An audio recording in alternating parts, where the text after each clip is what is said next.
भारत माता की जय. काय चाललंय बांगलादेशमध्ये बघताय ना. हिंदूंना कसं ठेचून ठेचून मारलं जात आहे. हिंदू दिसला तर त्याला संपवायचं. हा एक कलमी कार्यक्रम सुरू आहे.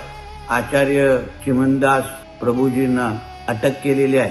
अन्य आपल्या संतांना पण सोडलेलं नाही. आपल्या देवी देवतांच्या मूर्त्या तोडण्याचा कार्यक्रम सुरू आहे. हे सगळं होत असताना आपण हिंदू समाज म्हणून गप्प बसायचं. हा अन्याय आपल्या अन्य हिंदू समाजावर होत असताना आपण काहीच करायचं नाही. चला मग 10 डिसेंबरला आपल्याला आवाज उचलायचा. आपल्याला एक आंदोलन उभं करायचं. आंदोलनामध्ये अगर त्या दिवशी आपण सहभागी होऊ शकला नाही तर काळे फीत बांधून आपल्याला आपला विरोध दाखवायचा आहे. हिंदू समाज म्हणून गप्प बसायचं नाही, सहन करायचं नाही. We stand with Bangladesh Hindu हा एक कडक संदेश आपल्या सगळ्यांना द्यायचा.